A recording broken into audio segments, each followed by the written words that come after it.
Good afternoon, Pesha. I will say good evening to all. And dear participant speaker is with us. And now we will start our national webinar on displacement, sexual violence, and women international perspective.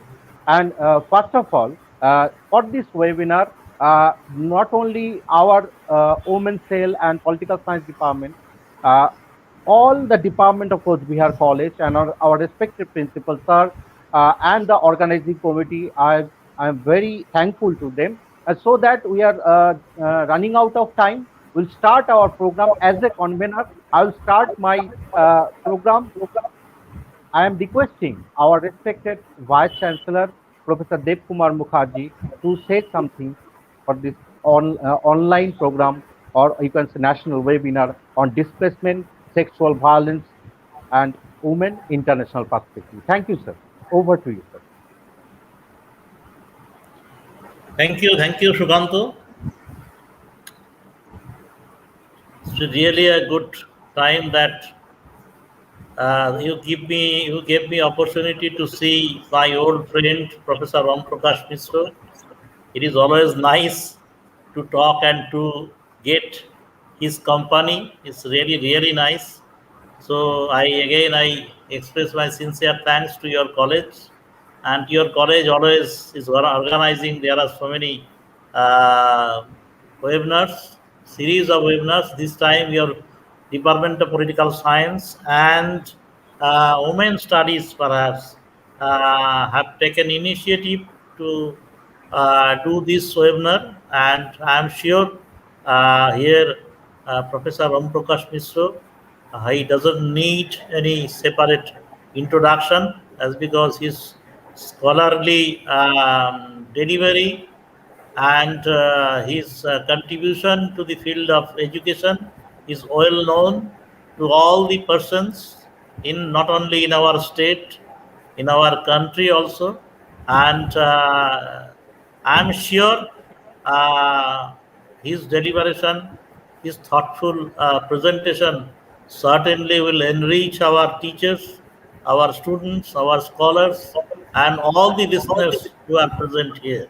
And I don't want to spoil much time in saying these introductory things, as because it would be virtually all our teachers, all our guests, all our research scholar and students who are there and who will be participating today's webinar, and they are waiting for this beautiful topic, as because it's really an important topic and it is very much relevant to the present day scenario, and I am sure all will be enriched. Thank you very much again on behalf of our university, Coochbehar Panchanan Verma University. I express sincere thanks to your college, and especially to Professor Prakash Mishra for giving this his valuable time for this remote rural area, remote rural college and university. Thank you very much. Thank you all. Thank you. Over to Shukanto. Thank you. Thank you, sir. Thank you for your valuable speech, and thank you for give us the valuable time once again for our college. Now, I would like to welcome our respected registrar, sir, but for some due to some reason, he is unable to join this webinar. So that I will move on. I will to move on to our chairman of this national webinar, our respected principal, Dr. Pankaj Kumar Devnath. I'm requesting sir to say something for this webinar. Over to Dr. Pankaj Kumar Devnath, our respected principal, Coochbehar College.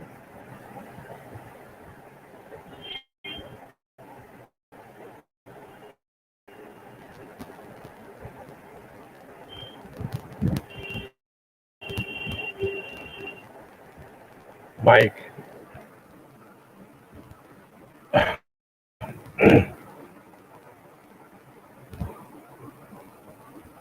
Mike, please. Sir, please unmute yourself. Sir, please unmute yourself. Right. So Now fine. So sorry. So very good afternoon to all of you. So, is it now okay, Sukanto? Sir, okay, sir. Fine. Now you're audible. So first of all, I would like to take this opportunity to convey sincere thanks and gratitude, not only from me, but also from all the stakeholders of Coochbehar College, to our respected Chancellor, Professor Dev Kumar Mukherjee, for associating with us and to inaugurate the national webinar. I would also like to convey our very special thanks and our heartiest gratitude to Professor Om Prakash Misra, who is known by his name not only in our state but also outside of our state. He is a very important personality in the field of education, and particularly uh, in the field of his specialization, that is branch, that is political science. So really this is a rare opportunity to have you, sir, in this webinar, and uh, you have accepted our request to deliver a lecture in this international webinar, which I think that will be very beneficial for all the participants present here, the students, the research scholars, and the teachers also. So this is a very proud moment for all of us. So thank you again, sir, Om Professor. Again, I would like to thank Professor Dhananjay Tripathi, Senior Assistant Professor, South Asian University. He also a very renowned personality uh, in the field uh, of this political science, and he will be also with us, and he will be speaking in this occasion also, and which will be also an added uh, uh, extra uh, our uh, uh, that is extra things that we can have from his deliberation.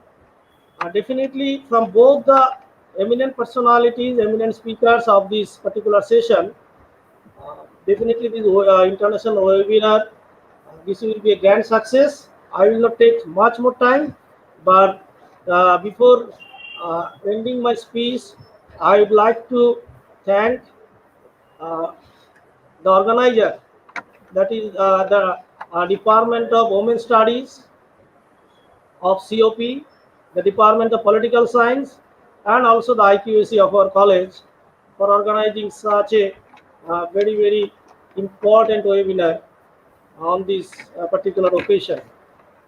So thank you all of you present here, and I am handing over to Dr. Sukanto.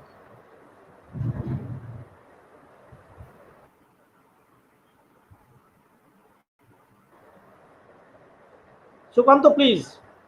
I have concluded my speech. Okay. Thank you, sir, for your valuable and inspirational speech, so that we can move on, sir.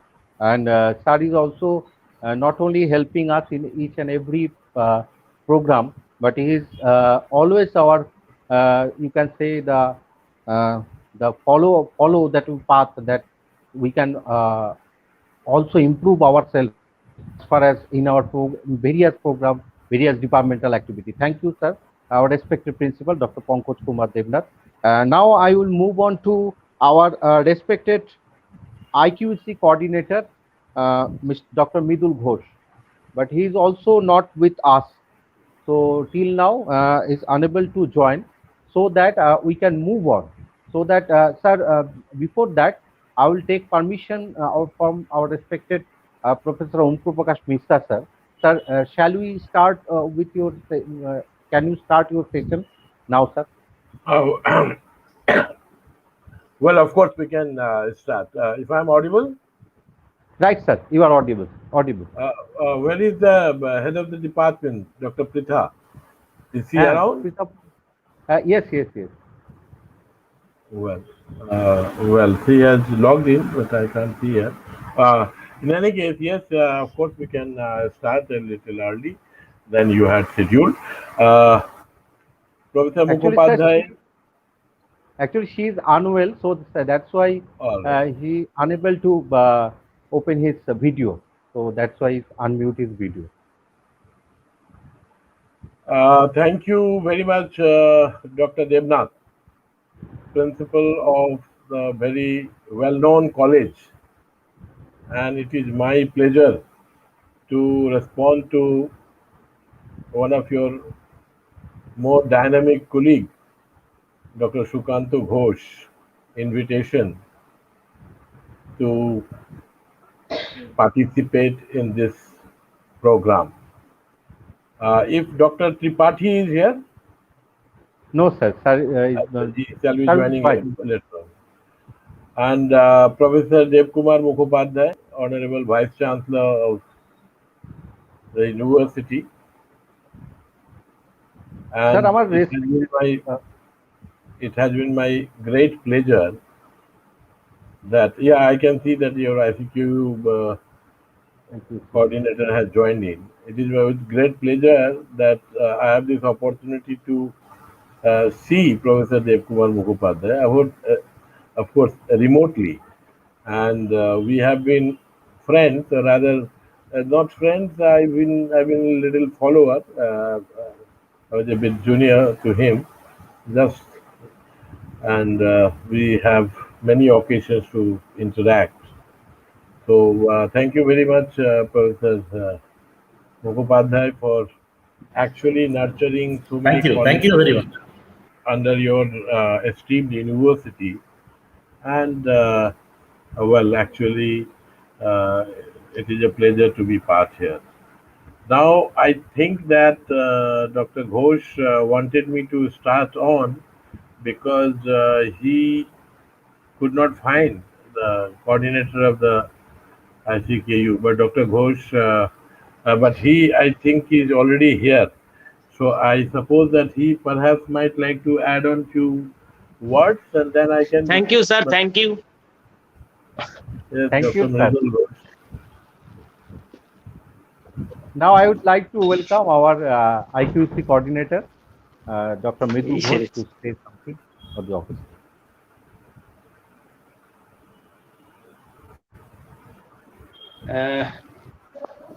Hello Sukanta, হ্যাঁ, ভিডিওটা on করলে একটু ভালো হতো, স্যারও দেখতে পেতেন, sir নিজেই বললেন। আচ্ছা আচ্ছা, না, ঠিক না আছে, আসলে আমি তো আসলে ছবি আছে, ছবি দেওয়া আছে, অসুবিধা নেই। না, ছবি দেওয়া আছে, ঠিক আছে। যে আমি প্রথমেই সরি বলছি যে আমি একটা বিশেষ জরুরি কাজের জন্য আমার একটু আসতে দেরি হয়ে গেল। তো যাই হোক, আজকের যে এই আয়োজন, আমি সুকান্ত আমাকে বারবার করে বলেছে, এবং আজকে আমাদের মধ্যে খুবই আনন্দের বিষয় যে প্রফেসর ওম প্রকাশ মিশ্র, উনি আমাদের সঙ্গে আছেন, সম্মানীয় উপাচার্য মহাশয় এবং অধ্যক্ষ মহাশয় আছেন। আজকের যে আলোচনা সভা, এখানে যে বিষয় নিয়ে আলোচনা হবে, যে ওমেন ভায়োলেন্স, এবং সেই বিষয়টা আমি একটা খুব ব্যস্ততার মধ্যে থাকার জন্য একটু অসুবিধাই হচ্ছে। তো যাই হোক, আমি সকলকে আইকিউএসির তরফ থেকে কোচবিহার কলেজে অভিনন্দন আহ্বান জানাই। আজকে আমাদের এই অনুষ্ঠান সর্বাঙ্গ সুন্দর হয়ে উঠবে এই আশা রেখে আবারও সকলকে ধন্যবাদ জানিয়ে আমি শেষ করছি। নমস্কার। Thank you, our respected IQC, Dr. Midul Ghosh, for his valuable lecture. Now, over to our Professor Om Prakash Mishra, sir. Thank you.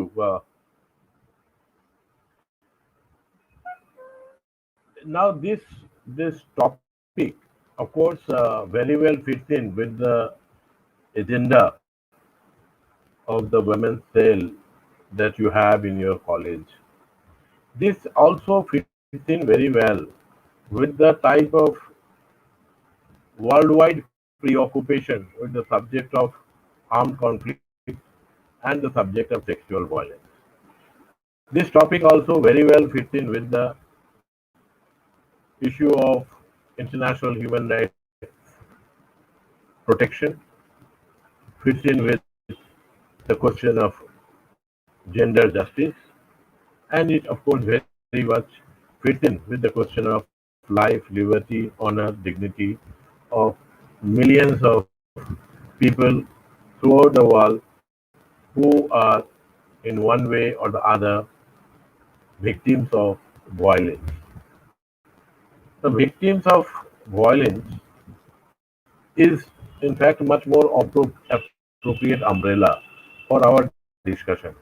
But then there are certain specific reasons why the organizers possibly thought that we should be focusing on violence, sexual violence.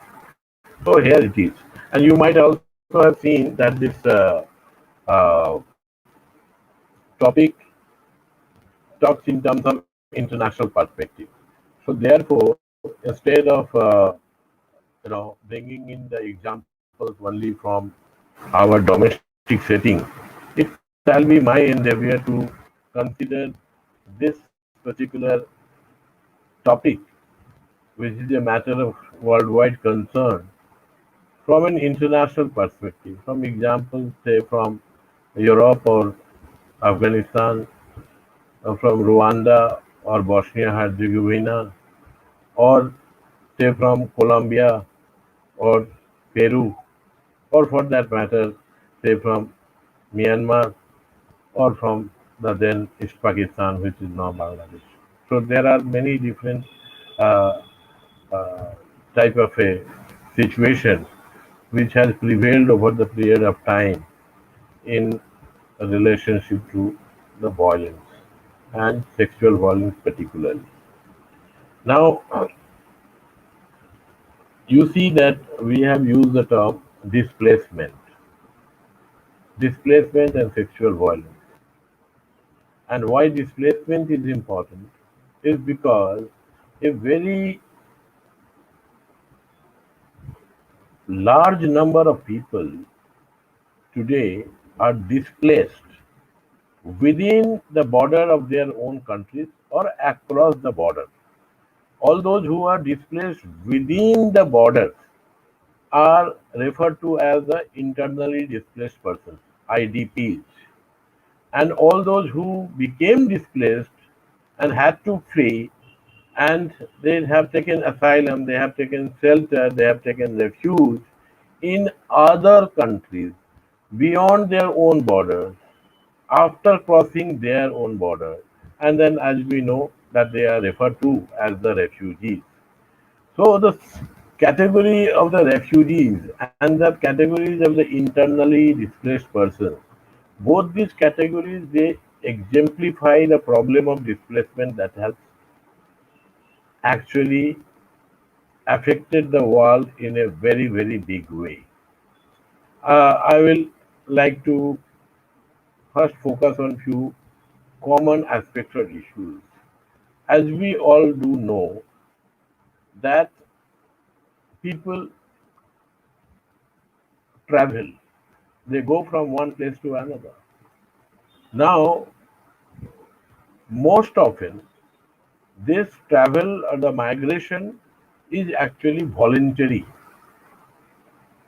However, there are situations when the movement, migration, travel is not voluntary, it is involuntary. It is because of certain regions that the people are forced to move. And so, therefore, we have a difference between voluntary movement and involuntary movement. Now, involuntary movement can be for many reasons. It can be because of what you may call man-made disaster. And what is a man-made disaster or woman-made disaster in certain cases? What it could be, or human-made disaster is war, armed conflict, guerrilla warfare, secessionist struggle, civil war, gang warfare. So these are all a result of human folly. But then there can be a situation where, because of certain felt economic needs, countries, policy planners, they have thought in terms of building a dam or building a big park. And that will also entail displacement. And then that is because of some mistake or the other, that is human-made disaster. So you have within the involuntary or forced migration, you have human-made disasters. But then there are certain disasters which are not made by us. Rather, we are the victims of those disasters, and that is the nature-made disaster. Whether it is earthquake or the level of sea level rising, or it could be volcano eruption. So we have forced migration, and then we have, or rather, let us put it this way: we have migration. So voluntary migration, involuntary migration. Within the involuntary migration, I said because of human-made disaster and because of nature-made disaster. Now, within the human-made disaster, I have included war. I have included armed conflict. I have rather inclined, as a human being, I am inclined to consider every form of violence as one or the other manifestation of a disaster. A decision which is disastrous decision. And march of the civilization actually has been also a triumphant march of foolishness, of violence, of conflict, of war. And when war erupts, then you have certain situation. And war has always been a feature of the society that we have inherited and that we are living. And this is not a feature that we can be proud of. And so, therefore, the burden of my lecture is on aspects of war, aspects of conflict, aspects of violence, which have a bearing or which has an impact on human beings. And here, war affects everyone, and it affects everyone negatively. But some people, some section of human beings, they are affected very much, or they are affected in ways which cannot be condoned. And it is this type of effect of war or armed conflict that we are talking about, the sexual violence. And sexual violence has been part of war, part of the practice of war over the centuries. And it is only in the last 20, 30 years that we are developing means, mechanisms, instrumentalities in order to hinder or prevent or to stop sexual violence. And it is the subject matter of sexual violence is something that is going to engage me next 30-35 minutes. Now,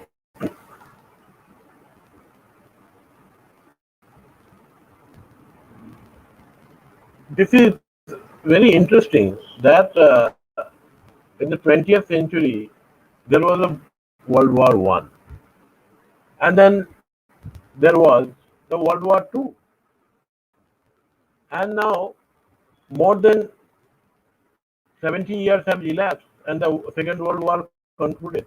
There has been no war, no Third World War. Now the world is much more connected as never before, but then there is no Third World War. In fact, the arms, ammunition, and the destructive capabilities of the weapon system that the nation states today possess is much more lethal than at any point of time in history. But also at the same time, this is also the period, even with the largest amount of war material, there has been no general worldwide war. Why it is so? It is so because we have learned from history, and we do know that war overall is negative. Though there has been no Third World War or no general war involving many countries, many continents, but then that does not mean that the propensity to go to war or to engage in armed conflict has diminished. In fact, it has not. There are many different ways to look at it, and we find that actually the propensity for the conflict or the eruption of a conflict has not diminished. And that is how and why, instead of many war between the or among the nation states, sovereign countries, we find that the most of the armed conflict is happening within the borders of the country. It is not happening amongst the countries, it is happening within the borders of the country. And that is one reason that most of the situations of violence is actually a situation of armed conflict which is happening in different or within the different countries of the world. So, if there are an effect of the armed conflict raging throughout the world, and you everybody will very readily admit that Afghanistan, as of today, even as we speak, there is intense battle going on in Afghanistan. There is battle going on in many different parts of Africa. There is battle going on in Syria, so to speak. And all these battles, these are entailing huge number of displacement. Earlier, displacement used to be equated with refugee movement, that the people would leave their home, their hut, and they will travel to far distant land. They would go to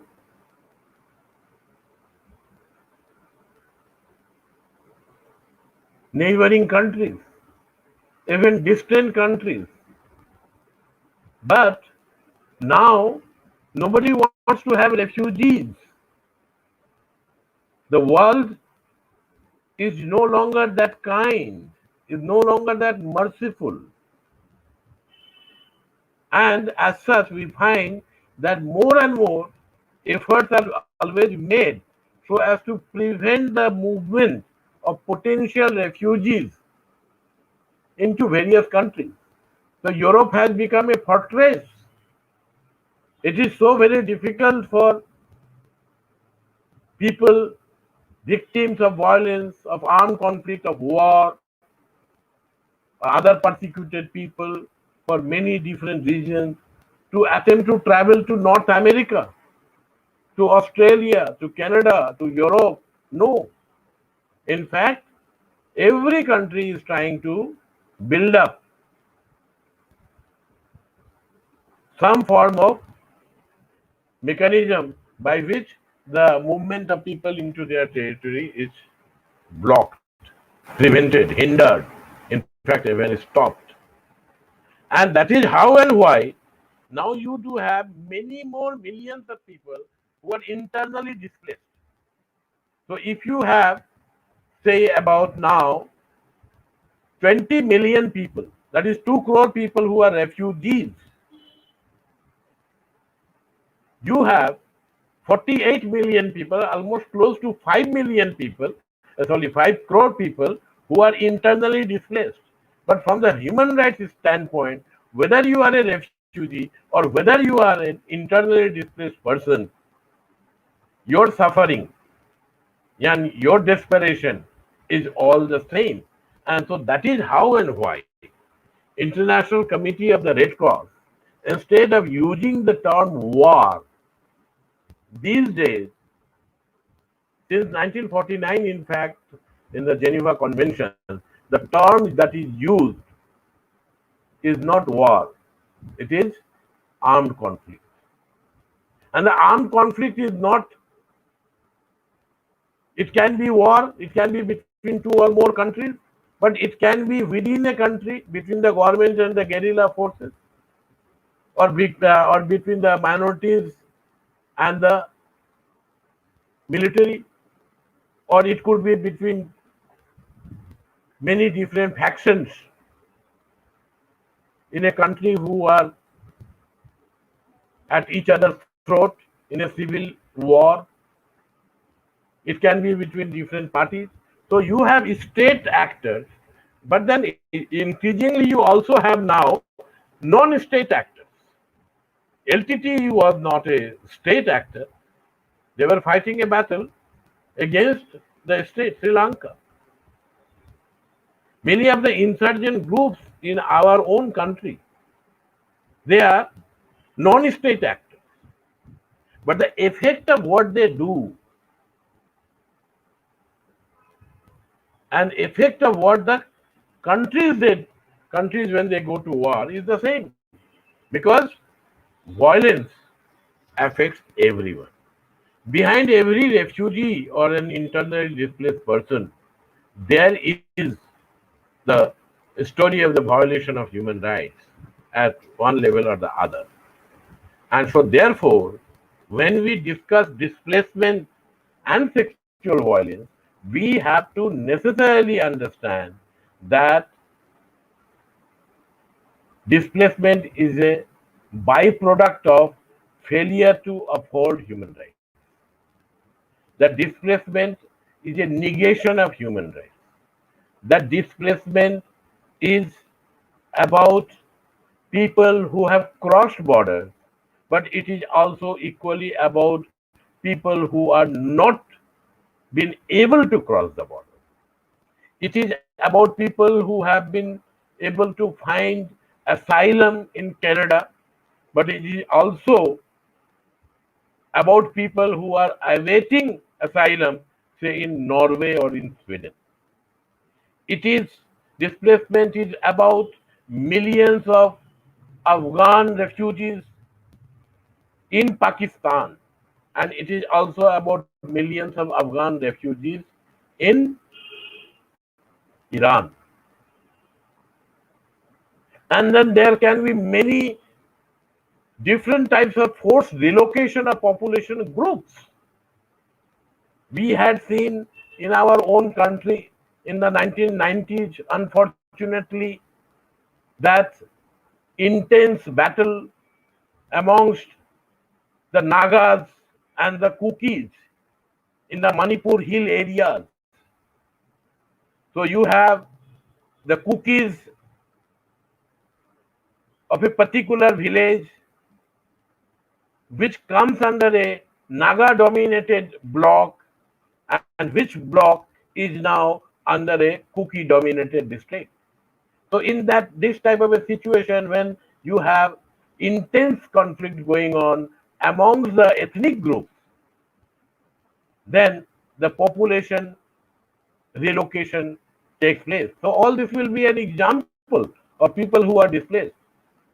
People who came from East Pakistan, settled in Assam, later on settled in NEFA, Northeastern Frontier Agency, which became Arunachal Pradesh, which is Arunachal Pradesh.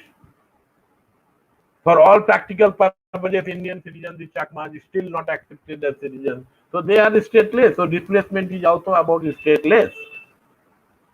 We have people in Bangladesh, those who supported Pakistan, they wanted to go to Pakistan. They said that Pakistan they would like to go to, and Pakistan would not take them back. These stranded Biharis in Pakistan, they are also, in one way or the other, have to be considered to be displaced. Or some of you may have watched this Hollywood movie where this person who is trying to board a flight from one of the American airports, but then as soon as he will get into the flight, he gets to know that his passport has been revoked because a new government has come to power in his country, and that they are not going to allow any plane to land. So therefore, this person actually spent a good 1 month time actually in the terminal because he already exited America so far as the customs was concerned. So he is not on the American territory, and neither actually he has been able to take a flight which will take him to the country where he is a citizen. But the country concerned says now that he is not a citizen. We have innumerable examples from after the fallout or as a result of the fallout of the Union of Soviet Socialist Republics. USSR, now 15 countries. Everywhere Russians are also minorities. And what actually happens if the laws related to citizenship gets changed? So therefore, it can be a very nightmare situation. I do not want to compound this problematic of displacement much, because frankly speaking, we have to come back to the question of the effect of displacement. And within that, we have to situate the question of people who are victims of violence and who are victims of sexual violence. We do all know that when the ISIS troops marched into parts of Iraq, then they wanted the Yazidi women to become sex slaves, and they actually could do that. Now that we have the triumphant march of Taliban into most of the provinces of Afghanistan, one of the requirements that the Taliban have put in, and which actually the newspaper here, Bangla newspaper, in Anandabadar, they say May Chai. Now the Taliban, they are demanding girls who have to get married to the Taliban fighters. We know that sexual violence does not only mean it's harassment. It includes rape, but then goes much beyond. It could be forceful impregnation. It could be forceful sterilization. It could be forced marriage. It could be forced prostitution. It could be sexual slavery. And it does not necessarily only affect the women, girls and women, adolescents and young girls and women. It also affects children and young boys, male child and young boys, because sexual violence is considered as a strategy of war.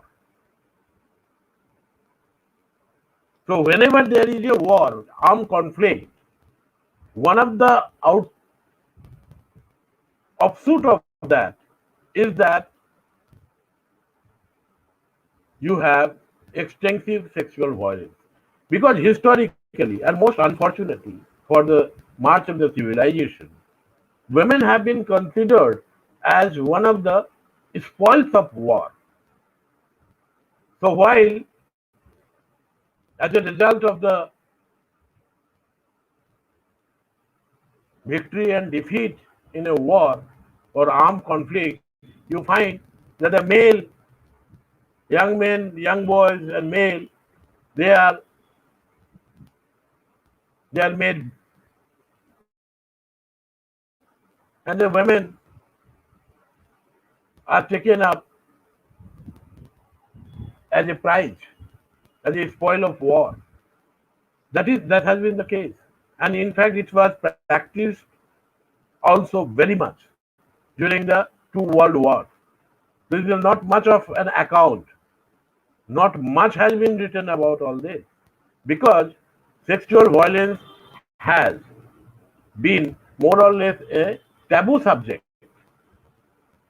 That this is so shameful, this is so merciless, this is so humiliating, this is so demeaning that there has been a general reluctance to come to accept the reality of the violence against, say, women.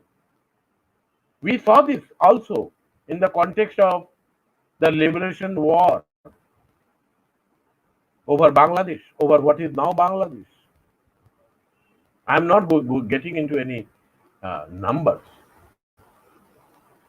but a large number, very large number of women, they were raped.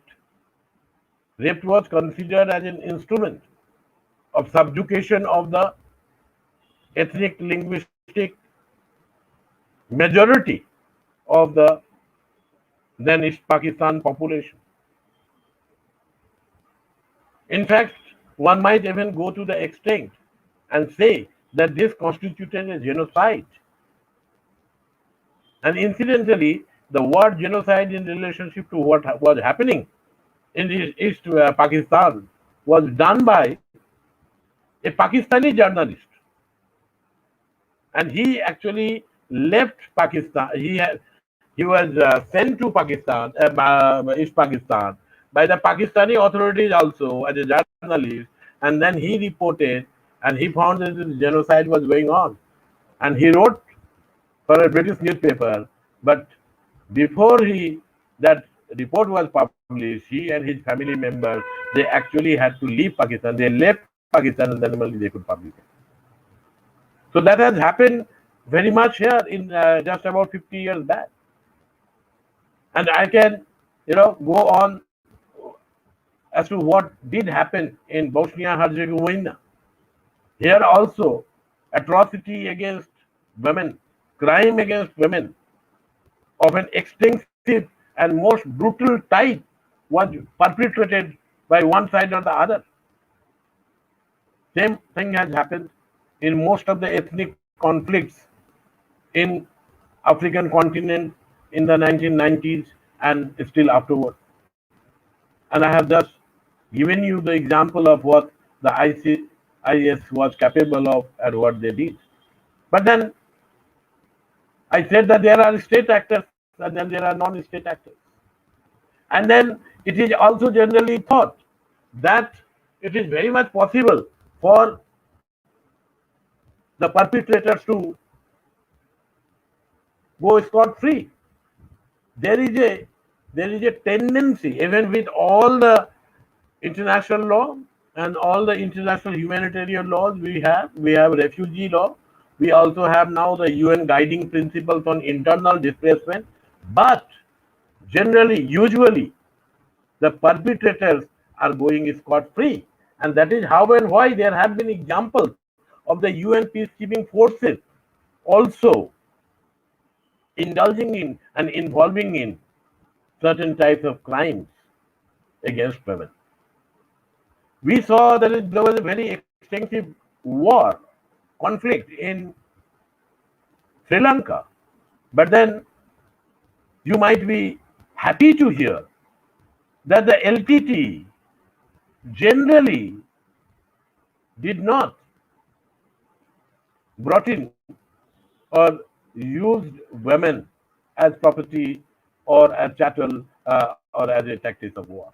So it also definitely depends on the type of political movement or type of guerrilla movement or the secessionist forces or those who are involved in a kudata and so on. But generally speaking, sexual violence is a matter of practice in most conflict situations.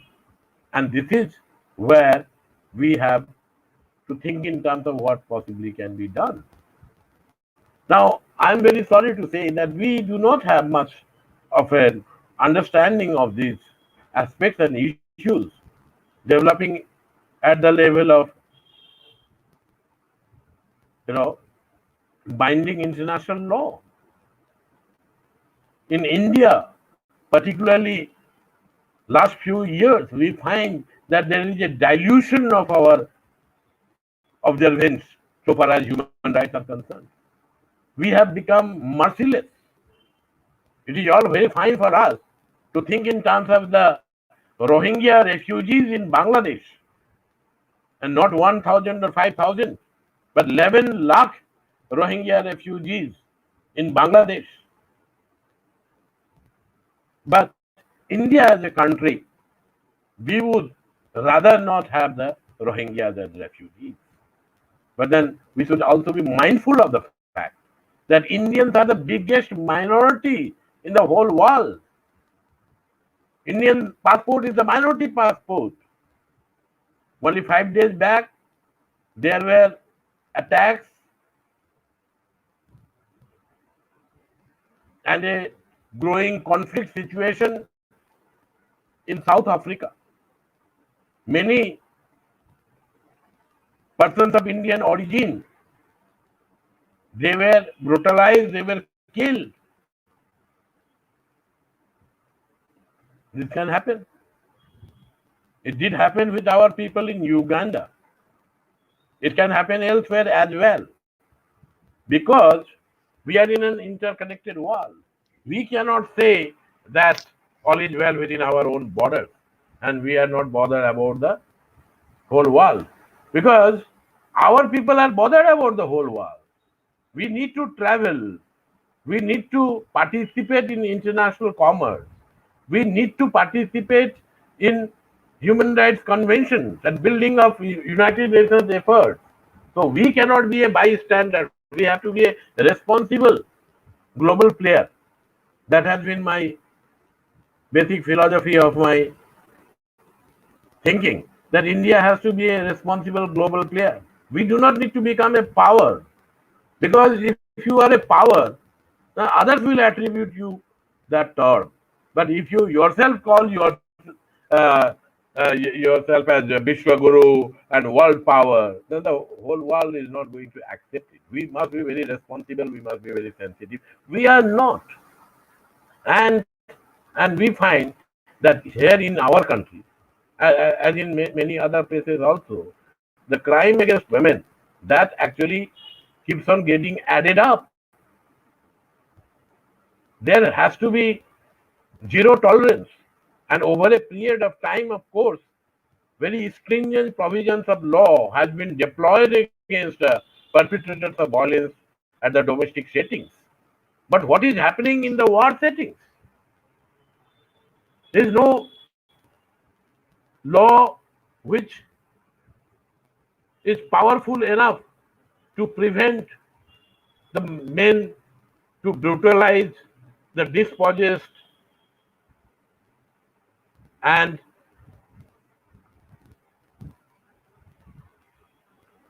weak, vulnerable, desperate sections of population who are on the move, who are refugees, who are internally displaced people.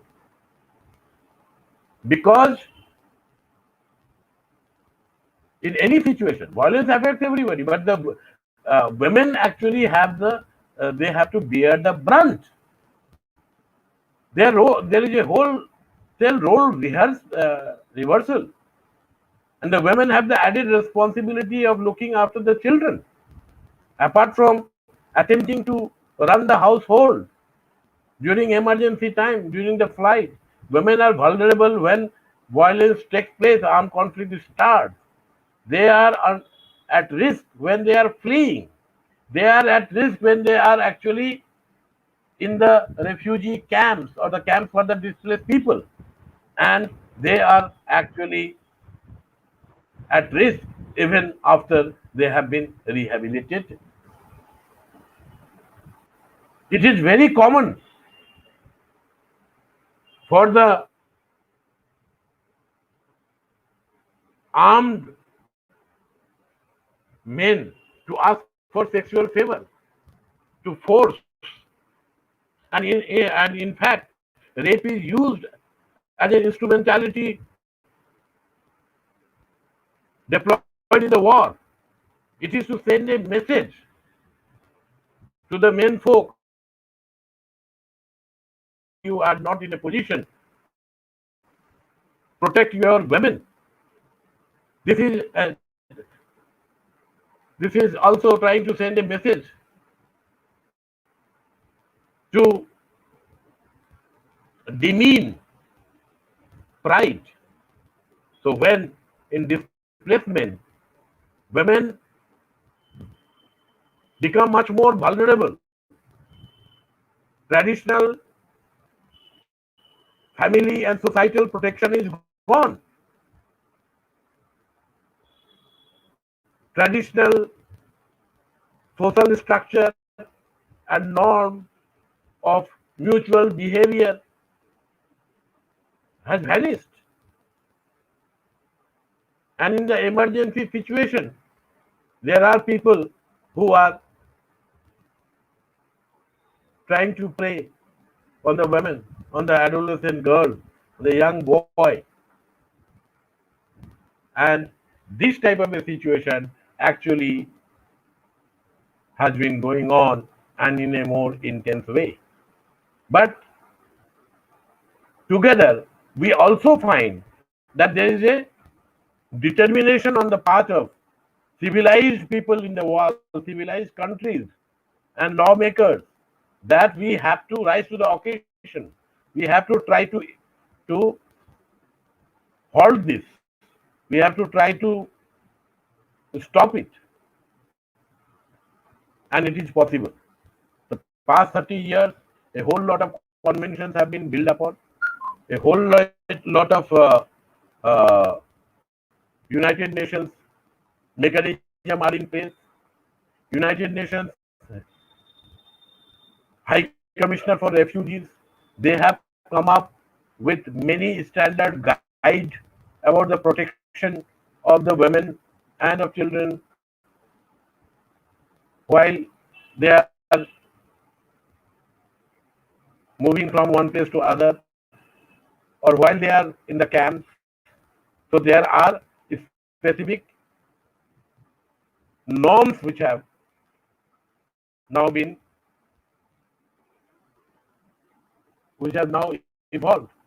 But the question is that whether these norms would be followed. Are they followed? Or if there is a zealness, an interest, an enthusiasm, a determination on the part of educated, progressive, liberal minded individuals and governments to try to uphold that. There have been many advances. I can go on and on. As you all know, the earlier human rights used to be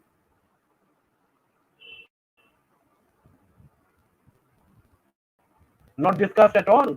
It used to be considered to be something which has to be put under the carpet, but it is no longer the case. Earlier, the refugees had no protection, but the last 70 years, a whole lot of mechanism has also now been evolved, which gives refugees certain types of protection. But this type of protection is still not available for the internally displaced people. And that is where whole lot of attention has to be focused. We have the United Nations Secretary General had appointed Francis Deng, someone whom I have known, worked with, and whom I have a lot of respect. And Francis Deng and his team, Robata Cohen and others, we also made some very small contribution in the 1990s and afterwards, and we attempted to see to it that the internally displaced people also find a voice. They are also accepted and recognized, that some sort of protection mechanism is also made available to them. In my own case, I might like to point out here that when the Kashmiri Pandits, they were forced out, I had the occasion and I did write on their behalf 25 years earlier, 20, 23, 24, 5 years earlier, that they have to be accepted as IDPs. Government of India, Government of Jammu and Kashmir, they used to refer to them as migrants. I helped try to stop that, and later on, Government of India refers to them from 2005 onwards, and at that point of time, I was in the National Security Advisory Board to Dr. Manmohan Singh. They are referred to as internally displaced person, and this category is now well recognized at the international level because of the efforts of visionary people like Francis Deng and great leaders like Robata Cohen and many people around the world. So some sort of mechanism has to be evolved, and the concerns of people who are displaced within the borders or across the border, that has to be a prime focus of international preoccupation. United Nations is trying to do its very best, but at the same time, there is simply no end to violence. There can be dispute. Now, this dispute can better be solved, better be addressed before they become conflict, and the conflict might assume the dimension of a war, and the war will have consequences which everyone has to pay very dearly. And so that is how and why it is very much necessary, and especially for the women's uh, group and the cell that you do have here in Coochbehar College and many other colleges,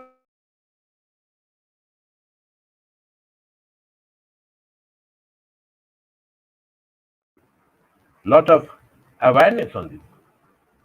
We must be invested in internationalism.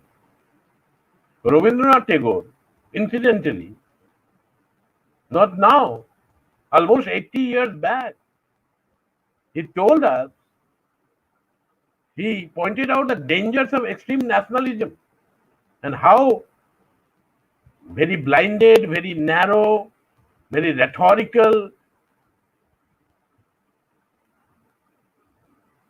nationalism can bring in destruction. You have the Second World War for that. And Rabindranath Tagore, that is how and why he actually advocated that we have to be very mindful of what is going on in the world. It cannot just be so simple that we are going to take advantages, or we are going to have everything that the world has to offer in terms of trade, technology, commerce, literature, art, painting, creativity, science, medicine. Yes, we are contributing and we must avail. But then the world will be a much better place if everyone's human rights is protected. Women need protection, and protection is only one part.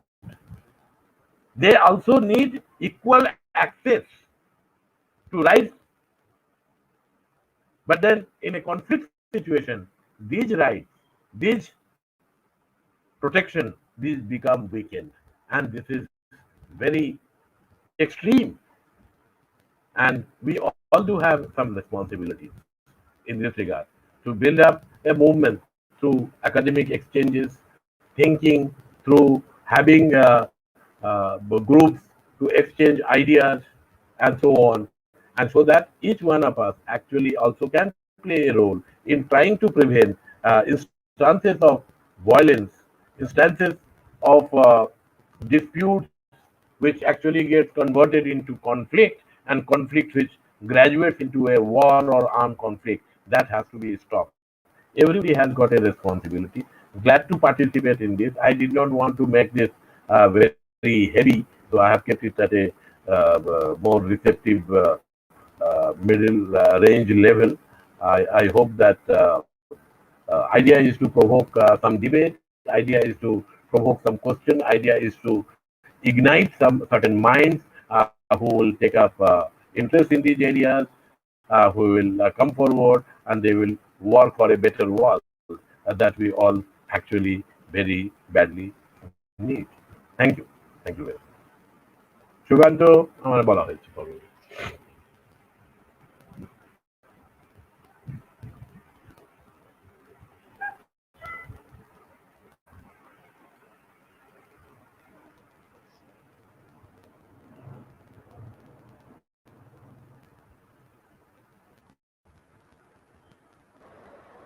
Sukanta here or not?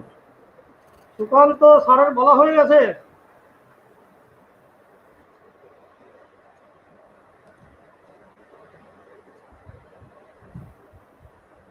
Sukanta please.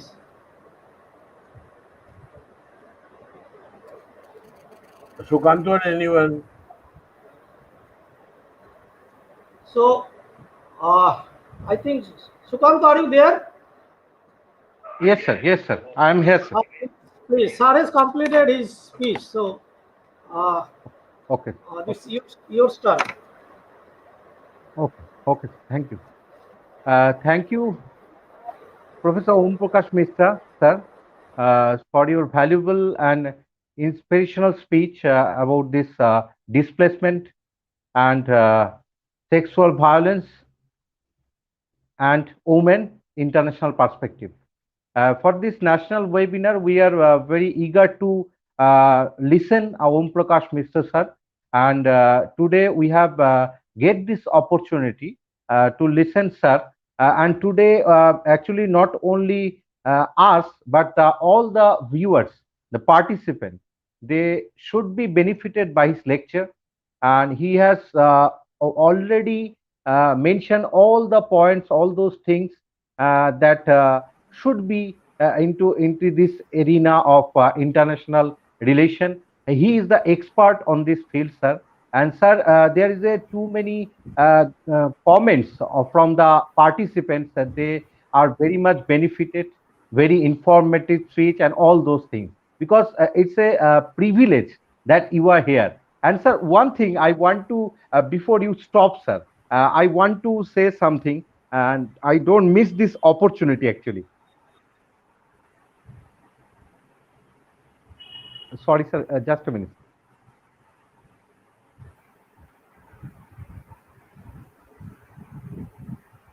Just a minute, sir.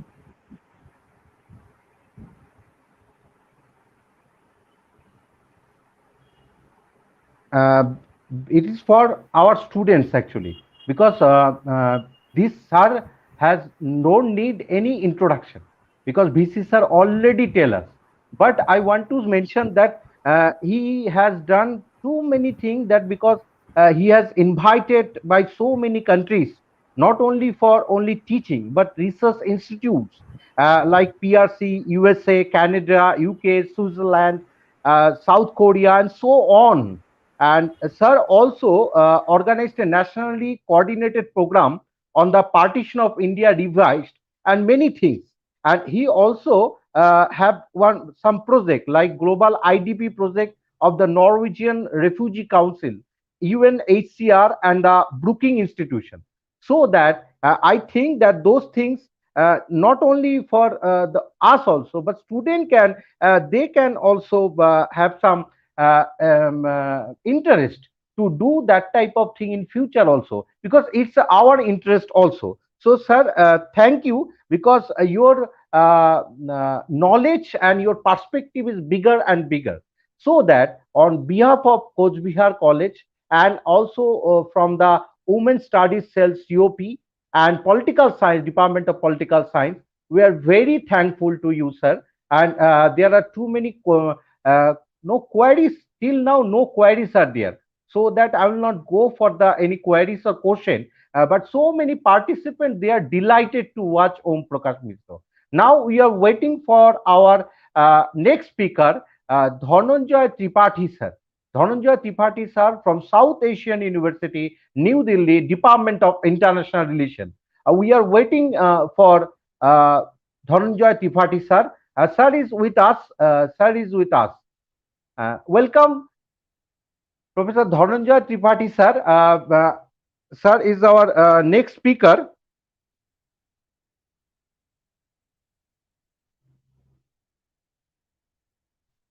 Sir, am I audible, sir? Hello, am I audible? Yes, yes, sir. You are audible, very clear and sound. Before that, I want to read something that Dhananjay Tripathi sir is a senior assistant professor at the Department of International Relations, South Asian University, New Delhi, India. And his research interest includes regional integration process, Europe and South Asia, border studies, and international political economy. His recent publications are Reimagining Border Studies in South Asia 2020, co-edited Afghanistan post-2014 Power Configuration and Evolving Trajectories 2016, and authored book Development Role of the European Union in South Asia. He has also contributed in edited volumes and published in peer-reviewed journals including Journal of Borderland Studies, Economic and Political Weekly, International Studies, and there are so many journal and so on. And he is also an editorial board member of prestigious international journal, Journal of Borderland Studies Alternatives, Global, Local, Political, and also BIG review and coordinator of SAU Big Border Studies Scholarship. And his brief write-ups published major national newspaper including the Hindu, Tribune, and Delhi Excelsior, and Telangana Today. Thank you, sir, for being with us. Welcoming you on behalf of Coochbehar College, Women Studies Cell, and Department of Political Science. Thank you, Shrikanta. Shall I start with your permission? Yes, sir. Yes, sir. You can start. Thank you.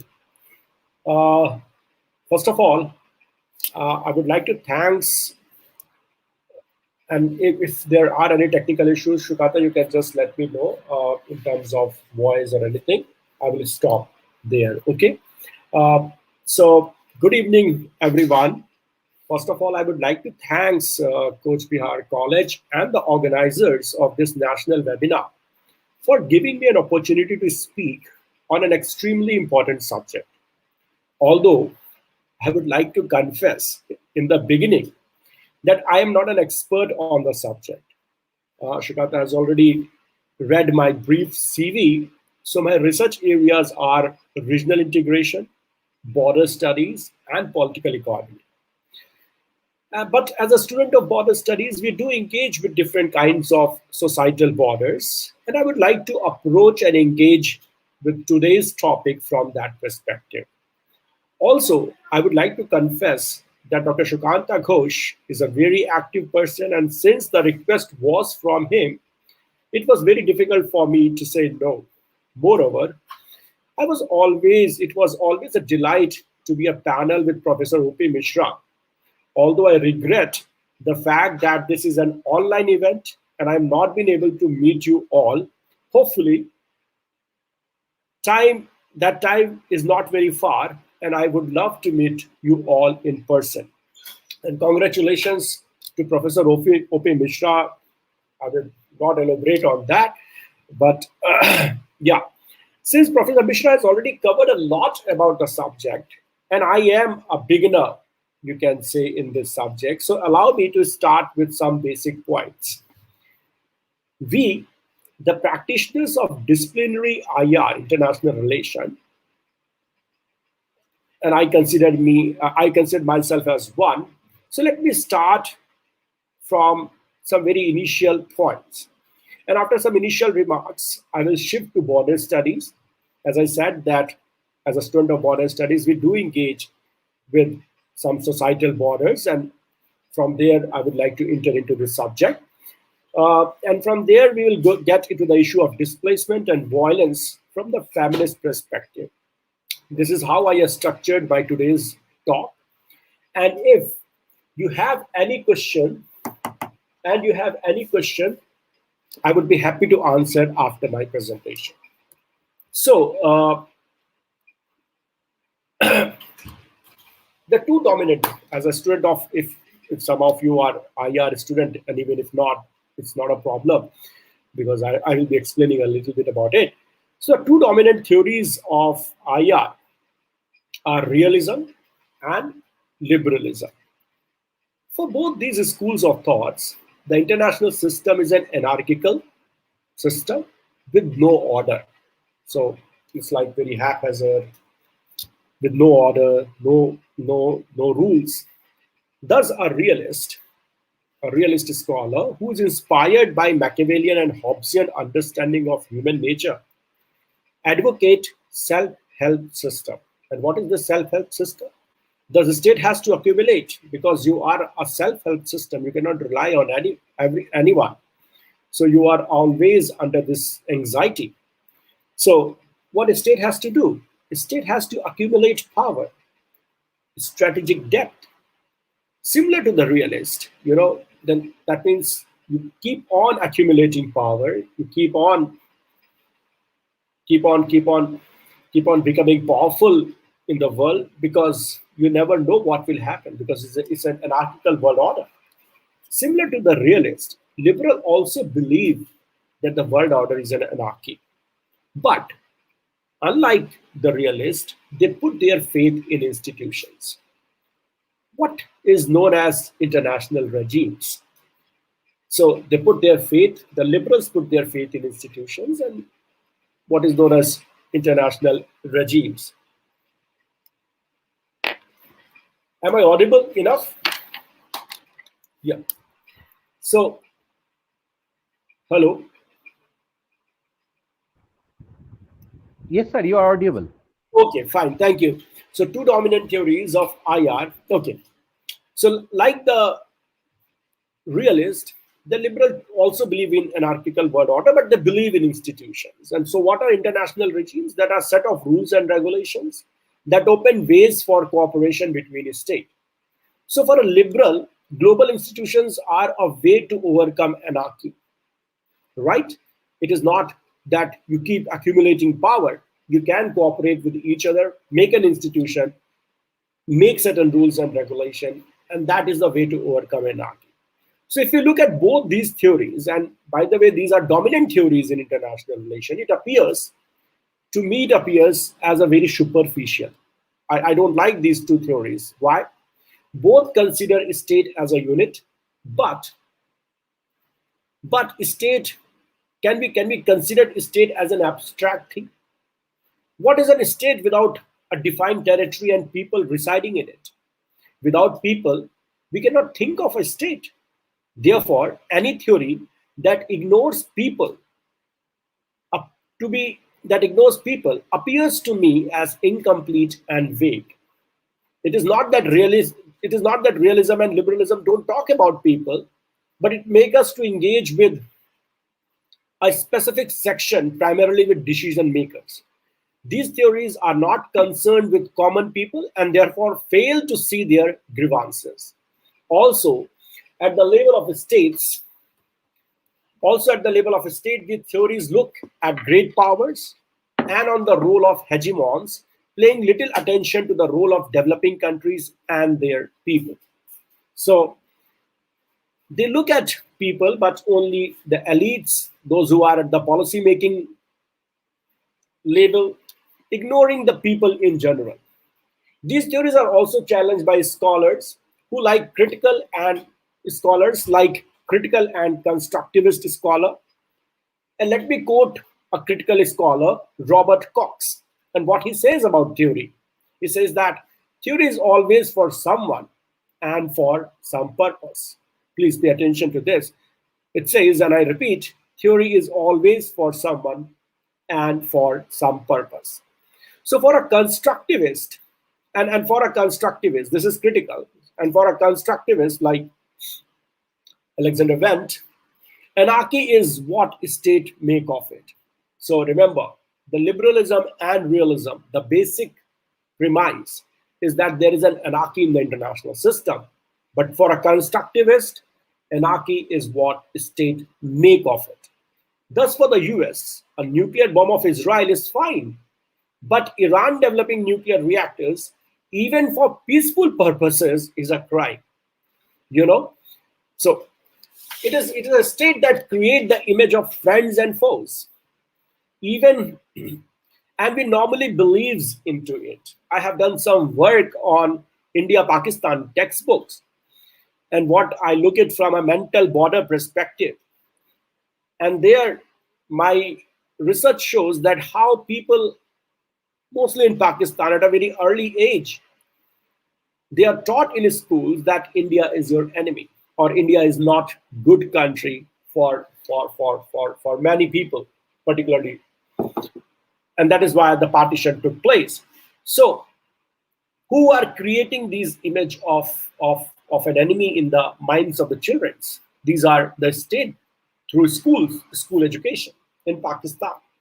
Now, before getting into the second part of my presentation, that is societal borders, one of my humble submission is, and if there are students of international relations here, so please pay attention to my humble submission that realism and liberalism will take us far away from everyday reality and will make us to think about elite few. The state belongs to people, and any theory ignoring commoners like us is not comprehensive in its approach. So this is on a theoretical part, and if you remain focused on realism and liberalism, you may not be able to look on people. And today we are discussing about women, violence, and displacement, which is very much concerned with the people. So now from there, as a student of border studies, like my many other colleagues in the world, believe that borders are artificially constructed. There is no natural borders, artificially constructed. And the main border and main function of a border is othering. It separates me from you. Although crossing borders is something that inspired humans. We all are human beings. But if you look at our passport, then we become citizens of one country and another country. That is because there are borders. Otherwise, if you look at in the scientific terms, we all are one species, and that is human beings. But there are borders, and these borders are artificially created.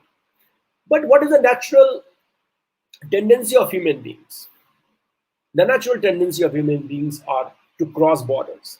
We know about the great explorations of Vasco da Gama and Christopher Columbus. They have never accepted borders. They wanted to go beyond certain borders and territories, and that is why, what happened. I don't want to elaborate on that. I'm sure you know about their discoveries. The borders that are artificially created deter us from crossing it. I'm not talking only about the state borders here. Even in society, there are certain borders. There are certain borders which keep us away from each other. I'm sure you know about it, so I would not get into it. One border that is very visible is of patriarchy, the male-dominated society. And in this society, we can see violence against women not only common, but some of it even has societal sanctions. So violence against women are not only like common, but sometimes we endorse it. We believe that these are not something uncommon. These are, the women should be behaving like this. The girl should be staying in a home. They should marry at a particular age. They should not be going alone outside, So we believe in all of these societal borders, and we give sanctions to this. It's not like they are true, but artificially created by societies, endorsed by all of us. This brought us to the question of what is violence. In a simple language, violence is defined as, and I quote, behavior involving physical force intended to hurt, damage, or kill someone or something. So this is a very simple definition of violence. But if I elaborate, this violence also means that there are psychological violence, which is equally harmful, like the feeling of hate. Now, who is a displaced person? According to the UNHCR website, the term displaced person applies to a person who, as a result of actions of authorities of the regimes mentioned in Part 1, Section A, Paragraph 1A, and if you are interested in this, I request you to visit the UNHRC website to understand what is there in Part 1, Section A, Para 1 and A of this annex, has been deported from or been obliged to leave his country or of nationality or former habitual residence. Such a person who were compelled to undertake forced labor and who were deported for racial, religious, or political reasons. Displaced person will only fall within the mandate of organization subject to the provision of Section C.D. Part 1 and to the provision of Part 2 of this annex. If the reason of their displacement has ceased to exist, they would be repatriated as soon as possible in accordance with Article 2, Paragraph 1A of this Constitution. So, as I said, that if you wanted to know more about it, please visit the UNHRC website. But there is a definition of who is a displaced person.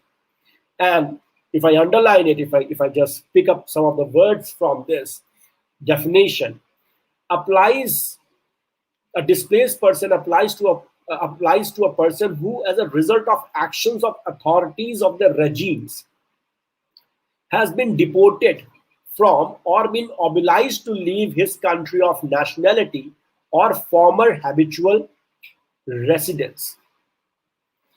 Such a person who are compelled to undertake forced labor or who are deported for racial, religious, and political reasons. It's a very comprehensive definition. That means if there are different kinds of displacement, like suppose some of you get a job in Europe, America, in some part of within India, and you get displaced from your habitual residence, then that is not regarded as a displacement, because that is a voluntary displacement. You are happily moving from one country to another country or from one place to another place within your country, right? The problem comes, and this is okay, this is fine. The problem comes when you are forced, and forced by whom? By people who are in power. And for what basis? For economic basis, for racial, communal, social, political basis. If you're forced to move from one place to another place, you are a displaced person, right? Because that is not a voluntary displacement. Someone is forcing you to move out of your residence or out of the place where you prefer to live, right? So thus displacement itself is a kind of violence. And please pay attention to this. So the moment I am not willing to move, but I am forced to move, and I said that violence is not only killing. There are psychological violence that is equally harmful, brutal, and we cannot ignore it. So, displacement itself is a violence. Violence is psychological violence. I don't want to move from my home, from my country, from my place of birth. But because of certain political, social, economic reasons, I'm forced. So that is a violence. It's a psychological violence, right? So displacement itself is a kind of violence due to societal borders that I just discussed, women. And in this displacement, please take a note of this, that in this displacement, women and children are most vulnerable. They are most. But let us look at some of the figures from the two websites that I took for this particular seminar. And what are these two websites? One is Women for Women International. So if you wanted to take a note of it, please do. One, and you can get a lot of information, statistics from these two websites on displacement and women issues.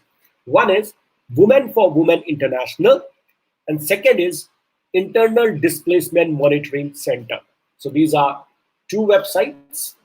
If you are interested further in this subject, I recommend that you should look at it.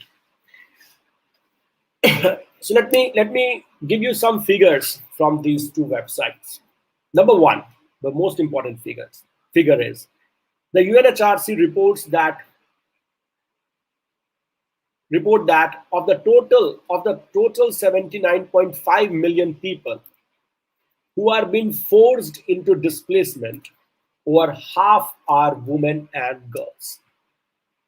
79.5 million people who are forced to displace. Remember, displacement itself is as I said, is a violence. So out of these 79.5, over half are women and girls. So the number is quite huge. According to the last year estimates published for the first time, at least 21 million women and girls are uprooted within their countries by conflict and violence by the end of 2018. So there is one displacement where you move from one country to another country. But there is another kind of displacement, and that is internal displacement. Okay. So what is the second figure? First figure is 79.5 million people are forced to be displaced, out of which half are women and girls. 21 million women and girls were uprooted within their countries by conflict and violence by the end of 2018. 2/3 of these internally displaced women and girls were in Africa and West Asia. And 9 countries worldwide hosted over 1 million women and girls each. And which are these 9 countries? The most vulnerable, the most distressful countries as far as women displacement is concerned. That is Syria, Colombia, Democratic Republic of Congo, Somalia, Afghanistan. One of these is a South Asian country, Afghanistan, Yemen, Nigeria, Ethiopia, and Sudan. So almost like 21 million women, more than 35 million women are displaced internationally. 21 million women are displaced internally. These are quite a huge numbers. Women refugees and internally displaced women suffer from marginalization, sexual and gender-based violence, and child marriages. Some experience sexual and gender-based violence as they flee conflict in the camps or due to poverty. Some women and girls may be kidnapped, trafficked, and forced into marriage. In fact, and please pay attention to this figure that I'm going to tell you. In fact, 9 out of 10 countries with the highest rates of child marriages is fragile context, long ingrained gender norms, pressure on a girls into vulnerable situations. So that means there is a lot of crime against women. Crime against women in general is high. But on this displaced woman, it's quite high. It's quite high. Horrifyingly, So These are worrisome figures. And who will know the pain of displacement and violence on a woman better than a South Asians? So let me take a few examples to discuss, like displacement issues in South Asia and violence against women in South Asia. So first example, I'm sure we all know about it, is partition of India. The partition of India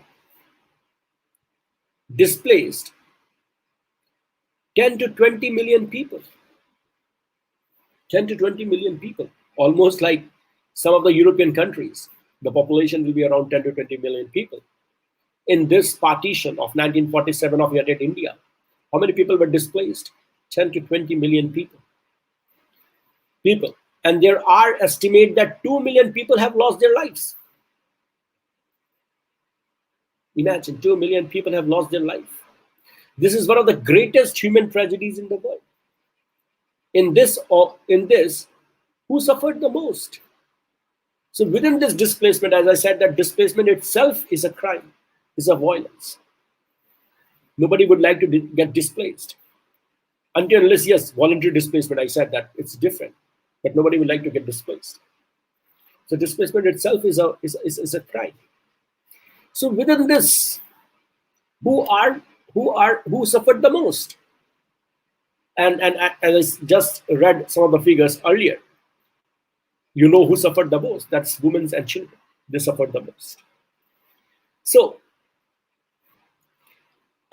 although there are lack of exact numbers, like how many women were brutalized, what all happened to the women, there are lack of figures, exact official figures, we don't have it. But there are excellent work by scholars. And one of these excellent work is by Ritu Menon and Kamala Basin. And I suggest all of you to please read this book. And the name of the book is Borders and Boundaries, Women's in India's Participation. India's Partition. I repeat the title of the book, Borders and Boundaries, Women's in India's Partition. This is an excellent book that gives details of ordeal of women during the partition. So if you are interested in this subject, and because we are from South Asia, so I recommend that you should read this book by Ritu Menon and Kamala Basin. So, let me give you, at least, as I said, that there are a lack of exact figures as what all happened to the women. We all know, but there is no figure, there is no official record as such. So let me give you some details from this book. And I quote from page number 40 and 41 to illustrate why displaced women are more vulnerable. Women occupy a special place and a space in such enactments of violence. Our own interviews with several women survivors of violence and displacement has proved this. The most predictable form of violence experienced by women as a woman is when the women of one community are sexually assaulted by the men of the other in an overt assertion of their identity and simultaneously humiliation of the other by dishonoring their women. Not only this, we can see honorable death. So one kind of violence that we have seen during partition is a very communal in nature. Against women, it's very communal in nature. Like you harm, you sexually assault other women because you link it with the humiliation and dishonoring of the community itself. So look, it's not because you are the rape, the other thing that happened during the partition is also to humiliate the other community. And for that, women are used. So that's point number one. But there is another kind of violence against women during the partition. And what was that? It is an honorable death. Death. And what is that? That honor death. What is this honor death? So male had not died. It's a woman that has died. Honor death. Death. And what is this? A large number of women were forced to death to avoid sexual violence against them, family, community. Against them, family and community honor. So one, assault on them is to humiliate the other community. Second, they were said or they committed suicide. Why? To save the honor of the community or their family. Right? This mean used to accomplish invaried. When women themselves took their life, they either jump into a nearby well or set themselves ablaze. So this is a kind of a violence. Huge, means I don't have words to explain it. Second is the liberation of Bangladesh in 1971. How women were tortured and raped. There are estimations that almost 2 to 4 lakh women in Bangladesh were raped by Pakistani army in what they call as war booty.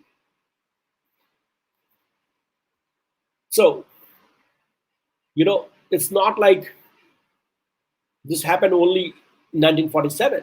Recently, 1971, we have seen again crime against women in South Asia at a huge number. The 2 to 4 lakh women in Bangladesh were raped by Pakistani army. And again, for what?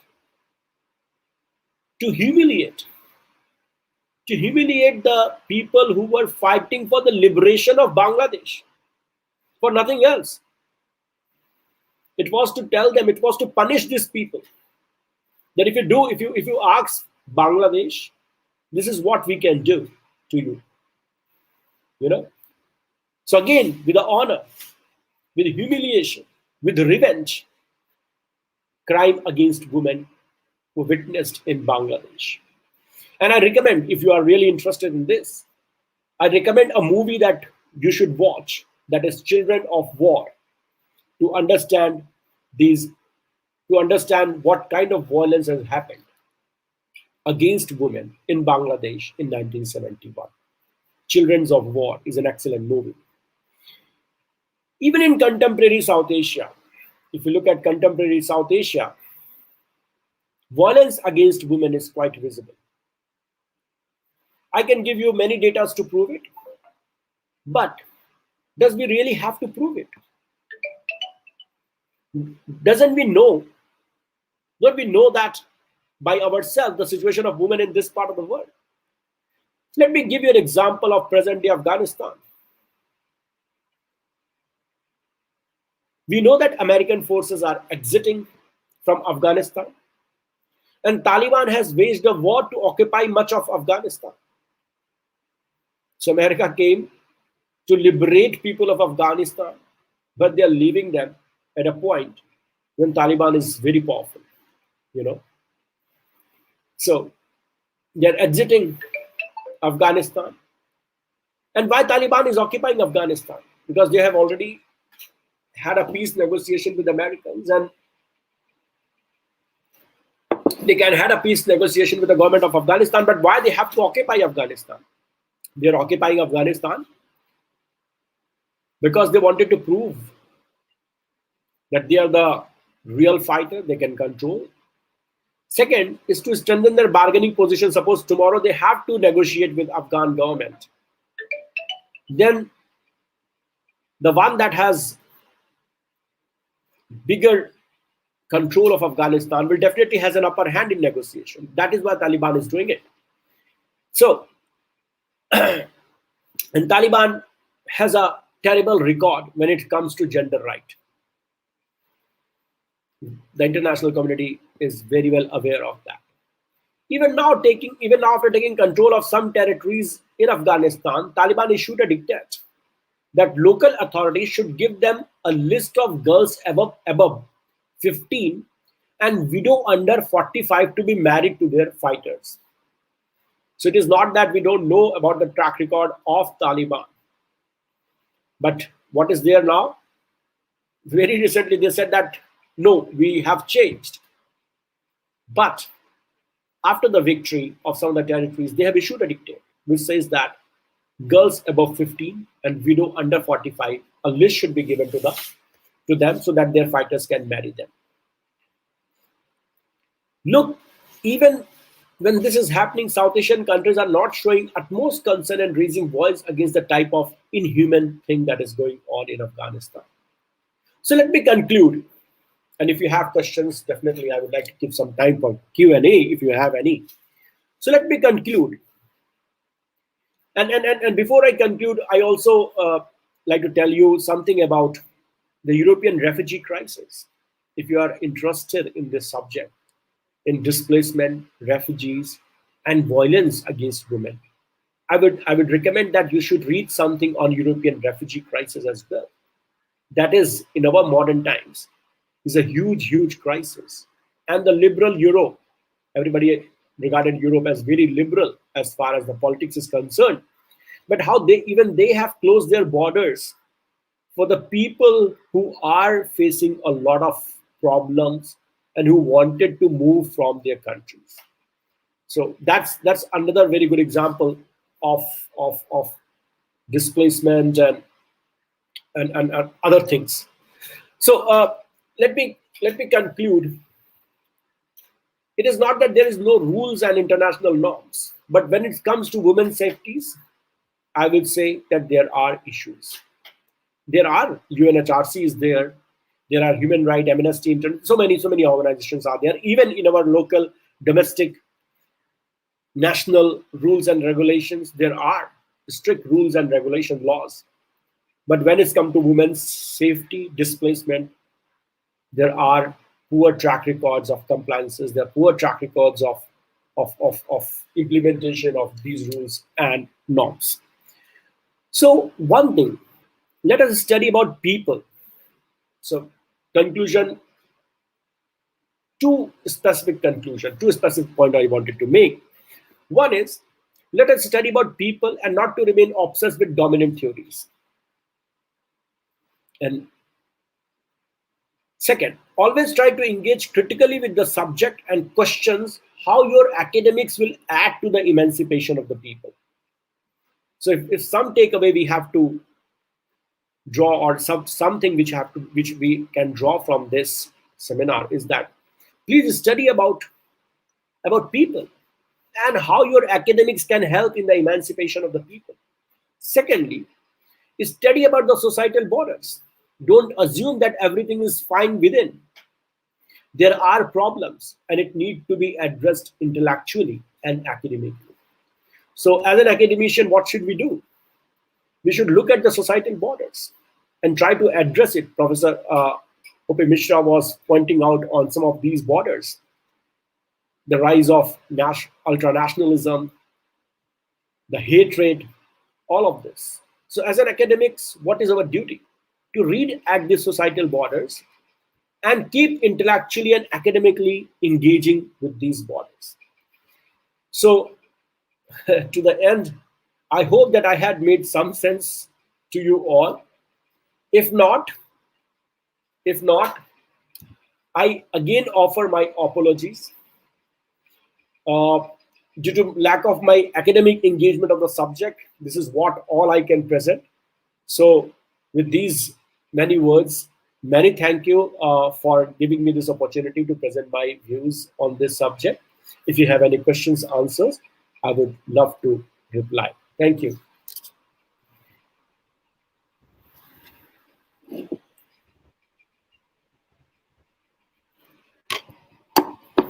Yes, Thank you. Shukaka. Thank you, Professor Dhananjay Tripathi, sir. Sir, there are too many comments, that very insightful session, and they are very basically they are very informed about it, because the border studies and all those displacements is a very difficult thing to address, sir. But you have addressed wonderfully, sir. Sir, I have one question actually. I don't want to miss this opportunity because you are engaged with border studies. Sir, what will be the situation of the common people of Afghanistan? Because the US forces are already they evacuated the Afghanistan. So what about the common people? How they address their problem? Because the India also helping render helping hand in many situations. Now, what will be the situation? Uh, this is a very good question. In fact, I have referred to what Taliban is trying to do in Afghanistan. See, the common people are under tremendous pressure. Tremendous pressure because of this war that is started by Taliban, and the war, as I said, that primarily to prove that they are the powerful community, powerful organization, and to strengthen their bargaining power. If and so there are some negotiations that may take place in future. Uh, the common people are under pressure, and I can tell you something from my own experience. As I come from South Asian university, we have a student in Afghanistan. They are facing a lot of trouble in terms of electricity cut is there. They never know when Taliban will occupy their villages and what kind of dictates they will come up with. Remember earlier what Taliban had decided, that women cannot go to school, like girls cannot go to schools. Everyone has to have a beard. Everyone has to follow a certain strict rules and regulations. So Taliban in last 20 years have seen some modernization, something has happened in Afghanistan. But the fear of the people is that they may go back to the old system. And unfortunately, because America has left Afghanistan, the international community is also not talking much about it. So as a South Asians, I feel that we should be raising these issues, because this is, and forget about the high politics. As I said, that academically we should be involved with the emancipation of the people. So we should be raising questions to not only in South Asia, but also to the international community. Like, what about the people of Afghanistan? No fault of theirs. They are now under a huge pressure. Thank you.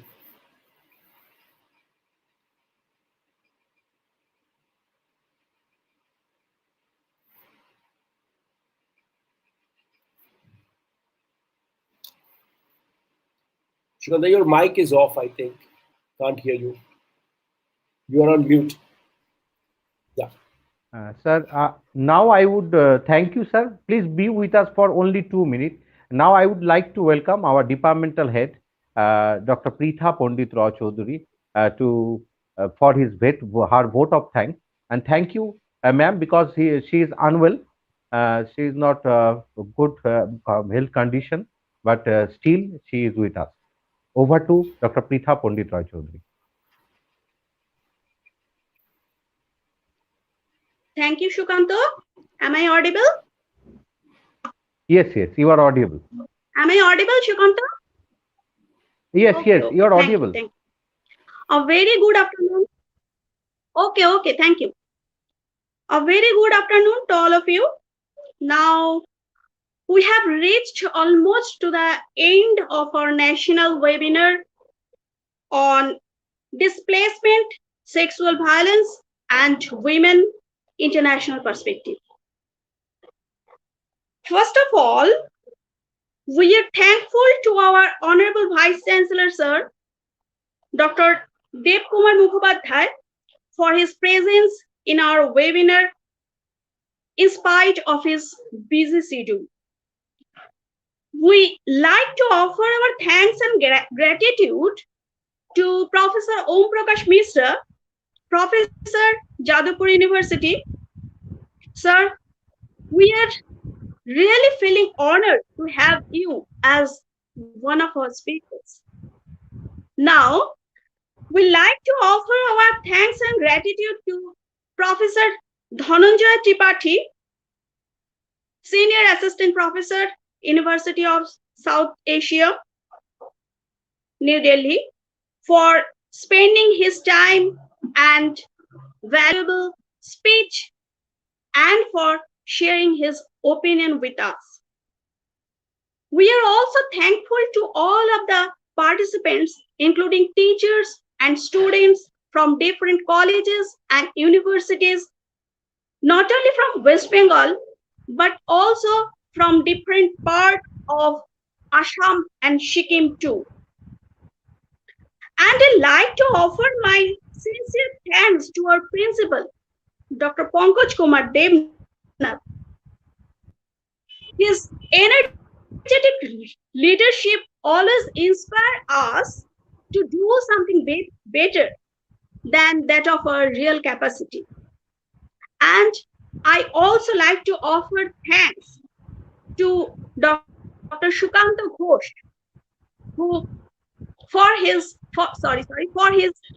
delightful anchoring.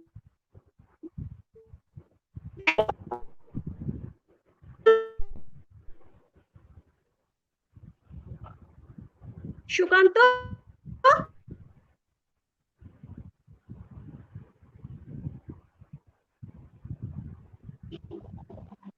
Yes, I'm here. Shukanta, are you Am I here? audible?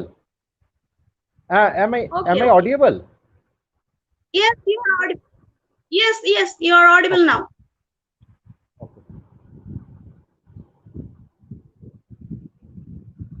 Thank you, respected departmental head, Dr. Pritha Pandit Roy Chaudhary of Political Science Department. Without her help and help of all the students and the faculty member of Political Science, Professor Ujjwal Kumar De and Professor Suman Pandit and all the students.